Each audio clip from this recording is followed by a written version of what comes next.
Ensemble tal-Kor Voka huwa wieħed mill-proġetti li jibbenefika mill-programm Ewropa Kreattiva. Il-kor ilu stabilit aktar minn 10 snin. Huwa kompost minn madwar 40 kantant u kantanta bejn soprani, alti, tenuri u baxxi.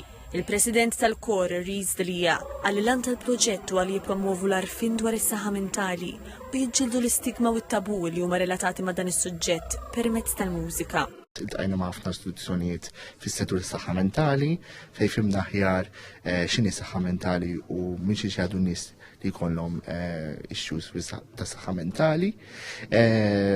Dan l-istadju żajnieh mbagħad bħala ispirazzjoni għat-tieni stadju tal-proġett fejn żviluppajna l-lirika tal-kanzunetta.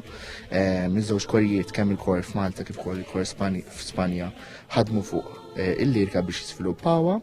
U issa f'Settembru għandna sensiela ta' workshops fejn qed naħdmu fuq il-mużika u l-lirika flimkien biex niffinalizzaw il-kanzunetta biex eventwalment inneduha wkoll il-Portugal is-sena d-dieħla.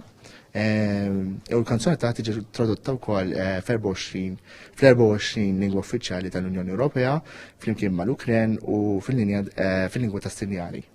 Il-kanzunetta se titnieda uffiċjalment fil-Portugal is-sena d-dieħla waqt konferenza fuq is-saħħa mentali u l-mużika.